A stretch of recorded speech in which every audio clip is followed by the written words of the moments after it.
Мөлдір Әуелбекова ел естімеген шындығын айтты.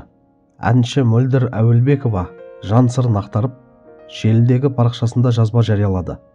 Бұл туралы Алаш.кз ұлттық порталы хабарлайды. Бірге жанымыз. Осы әнді орындағанымда мен де ажырасамын деп ойламадым. Ешқандай қыз ажырасамын деп кеуге шықпайды. Ол міне менің тірегім. Арқа сүйер азаматым деп сенім артады емес пе? Бірақ өкініштісі, әйел бұлай тұрсын, балаларынан безіп отырған бір сондай жауапсыз еркектерден құралған бір буынды көріп отырмыз.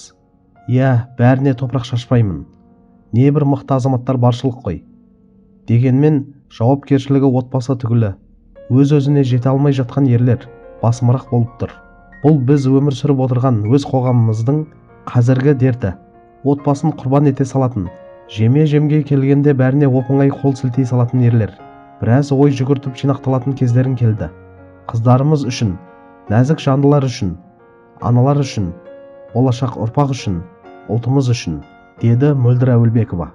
Мөлдір Әуелбекованың жазбасы тек жеке мұң емес, бүгінгі қоғамдағы үлкен мәселеге меңзеген шындық.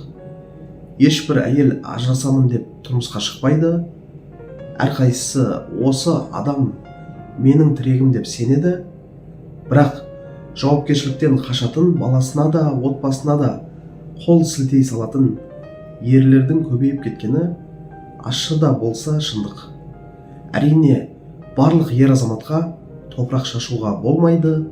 Отбасы үшін жанын салатын, адалдық пен жауапкершілікті бірінші орынға қоятын ер азаматтар да жетерлік. Бірақ Мөлдірдің айтып отырған жауапсыз әкелер аз емес. Бұл қоғамның қазіргі дерті. Отбасы ойыншық емес. Бір сәттік эмоция үшін әйел мен бала тағдырын қиып кету үлкен трагедия. Ал бәрінің ауыртпалығын көтеретін әйел. Мөлдірдің жазбасы бір әйелдің ғана емес, талай ананың көкірегінде жүрген жанайқай.